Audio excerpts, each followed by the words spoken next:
Welcome to conceptual physics channel and advance physics channel. आज का जो हमारा टॉपिक है वो बहुत इंटरेस्टिंग टॉपिक है।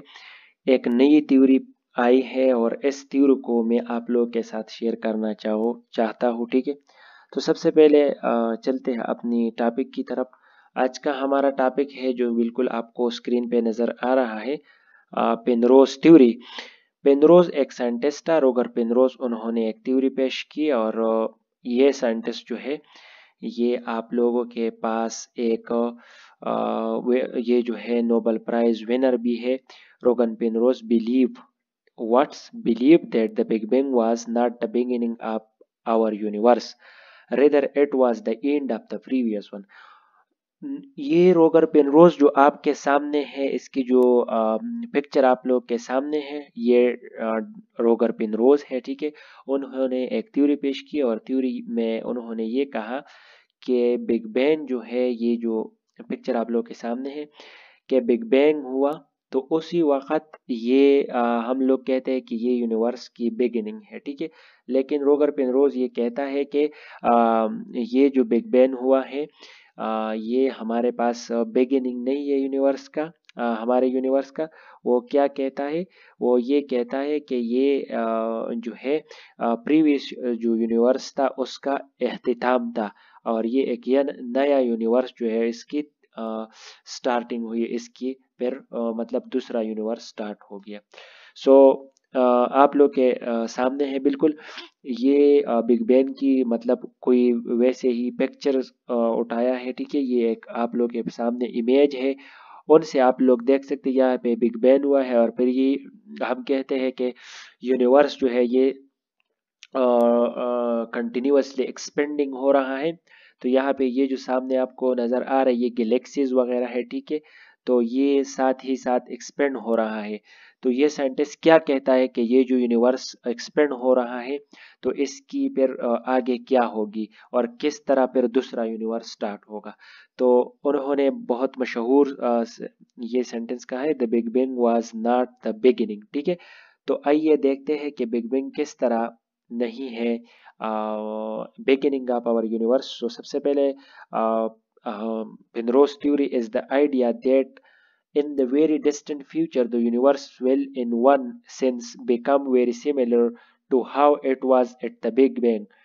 वो ये कह रहा है कि हमारा जो यूनिवर्स है इसका जो अभी चल रहा है, इसका जो आने वाला वक्त है, जो फ्यूचर है, इसमें ये उसी तरफ जा रहा है या बिल्कुल वेरी सिमिलर है जिस तरह बिग बैंग हुआ था।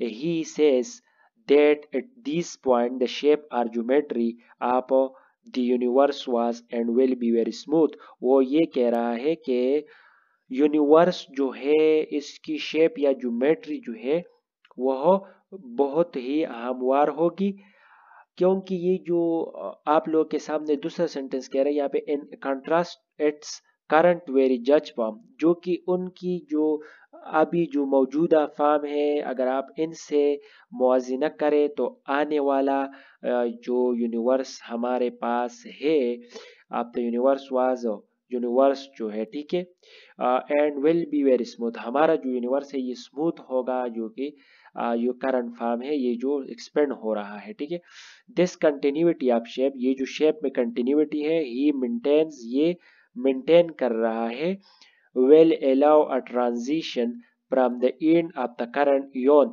क्योंकि यहाँ पे ये कह रहा है कि ये टाइम के साथ जो है इसकी जो ट्रांजिशन हो रहा है, ये जो करंट टाइम है इसके साथ इसकी जो है एंड है, ठीक है, एंड की तरफ वो जा रहा है, ये फ्रॉम द एंड है। ठीक है, वेल अलाउ अ ट्रांजिशन, हमें ये ट्रांजिशन अलाउ करता है कि इसके एंड से जो हमें ट्रांजिशन मिलेगी वो जो टाइम के साथ इसका चेंज हो रहा है। When will the universe will have expanded, universe हमारे पास जो है एक्सपेंड हो रहा है अभी भी, टू बिकम इनफाइनाइटली लार्ज, क्योंकि ये इतना बड़ा इनफाइनाइटली लार्ज एक्सपेंड होगा, to start off the next, oh my god, क्या कह रहा है कि ये नेक्स्ट की जो है स्टार्ट होगी फिर, when it once again become infinitesimally small, तो ये इतना एक्सपेंड हो रहा है, एक्सपेंड हो रहा है, तब ये लार्ज इनफाइनाइट एक्सपेंड होगा तो हमारे पास जो यूनिवर्स है वह फिर क्या होगी, वह स्टार्ट होगी नेक्स्ट यूनिवर्स, ठीक है। When it once again become infinitely small, अगर ये दोबारा इनफाइनाइटली सिमली स्मॉल होगा और फिर जो है एक्सप्लोड होगा outward from the next big bang. ये नेक्स्ट बिग बैंग जो है यहाँ से वहाँ से जो है फिर ये एक्सपेंड होना शुरू हो जाएगा, जो कि फिर अगेन स्मूथ होगा और कंटिन्यूअसली जो है हमारे पास क्या होगा, एक्सपेंडेशन होगी इसकी। Crucially, he says the entropy at the transition stage will be extremely low. जो ट्रांजिशन स्टेट है वहां पे एंट्रापी जो है वो बहुत ज्यादा लो होगी। मतलब entropy is the disorderness of the system. जो ट्रांजिशन ऑफ एंट्रापी जो है at that stage very low, तो हमें ये बता रहा है कि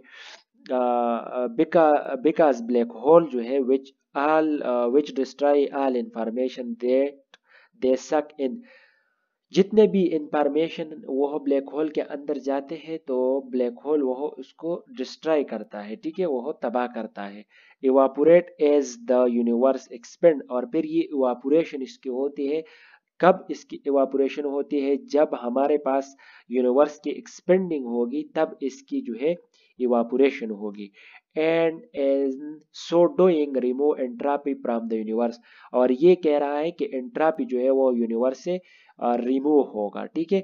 तो ये आप लोग के सामने में दूसरा इमेज पेश कर रहा हूँ और सामने तो वो ये है कि यहाँ पे ये क्या है, आप लोग को ये जो पार्ट नजर आ रहा है, ये पार्ट, ये यहाँ पे थोड़ा सा जो है सोचने वाली बात है। किस तरह सोचने वाली है, अगर आप लोग देखें यहाँ पे तो हमारे ख्याल में अगर ये अगर यूनिवर्स इससे पहले जो यूनिवर्स था, अगर इसकी ये इनफाइनाइटली लार्ज स्मॉल इनफाइनेटिसिमल तक ये पहुंच चुका था, जो एक्सपेंडेशन थी, एक्सपेंडिंग थी, ठीक है।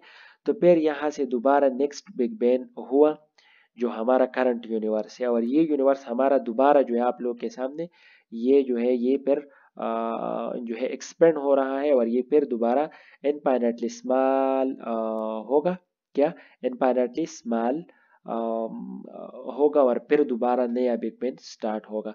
तो ये थी हमारे पास जो रोगर पेनरोज की थ्योरी थी, तो मैंने आप लोगों के साथ जस्ट शेयर की कि आप लोग की क्या राय है, क्या ये थ्योरी करेक्ट हो सकती है आने वाले ज़माने में या करेक्ट नहीं हो सकती है। तो ये था आज का हमारा बहुत ज़बरदस्त लेक्चर, और आप लोग जो है खासा कुछ सीख चुके हैं, कुछ मतलब सोचने पे मजबूर कर चुके हैं कि डॉक्टर रोगर पेनरोज जो कि नोबल विनर है, नोबल प्राइज विनर है, वो ये बात कर रहा है या थ्योरी पेश कर रहा है, तो हम हाँ इसमें कोई जो है इंटरेस्ट लेना है, और हमें भी थोड़ा सोचना चाहिए, हमें भी थोड़ा स्टडी करना चाहिए, ताकि हमें भी पता चल जाए कि क्या सही है क्या गलत है। So thank you for watching this today's lecture. This is very interesting lecture. So I hope you all are enjoy this lecture. So thank you for watching.